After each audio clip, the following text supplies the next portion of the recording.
அஸ்ஸலாமு அலைக்கும். வல்ல இறைவன் மறுமை நாளை பற்றி திருமறையில் கூறும்போது, எந்த தந்தையும் தன் பிள்ளைக்கு உதவ முடியாது, எந்த பிள்ளையும் தன் தந்தைக்கு உதவ முடியாது என கூறுகின்றான். இன்னும் எவர் அந்த தீர்ப்பு நாளிலே குற்றவாளியாக நம்மிடம் வருவாரோ அவருக்கு கடுமையான வேதனை உண்டு என எச்சரிக்கை செய்கின்றான். இன்னும் நபி ஸல்லல்லாஹு அலைஹி வஸல்லம் கூறும்போது, நரக நெருப்பு உலக நெருப்பை விட 70 மடங்கு சக்தி வாய்ந்தது என கூறினார்கள். ஒரு பேரித்தம்பழம் துண்டை தர்மம் செய்தாவது நீங்கள் அந்த நரகத்தை விட்டு உங்களை பாதுகாத்து கொள்ளுங்கள் என நபி ஸல்லல்லாஹு அலைஹி வஸல்லம் அவர்கள் கூறினார்கள். இன்னும் திருமறை கூறுகின்றது,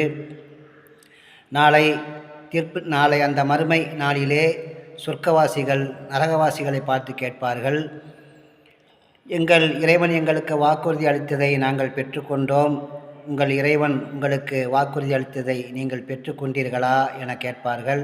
அதற்கு அவர்கள் ஆம், நாங்கள் பெற்றுக்கொண்டோம் என கூறுவார்கள். ஆகவே இவ்வுலக வாழ்க்கை என்பது இறைவன் தந்த அரிய சந்தர்ப்பமாகும்.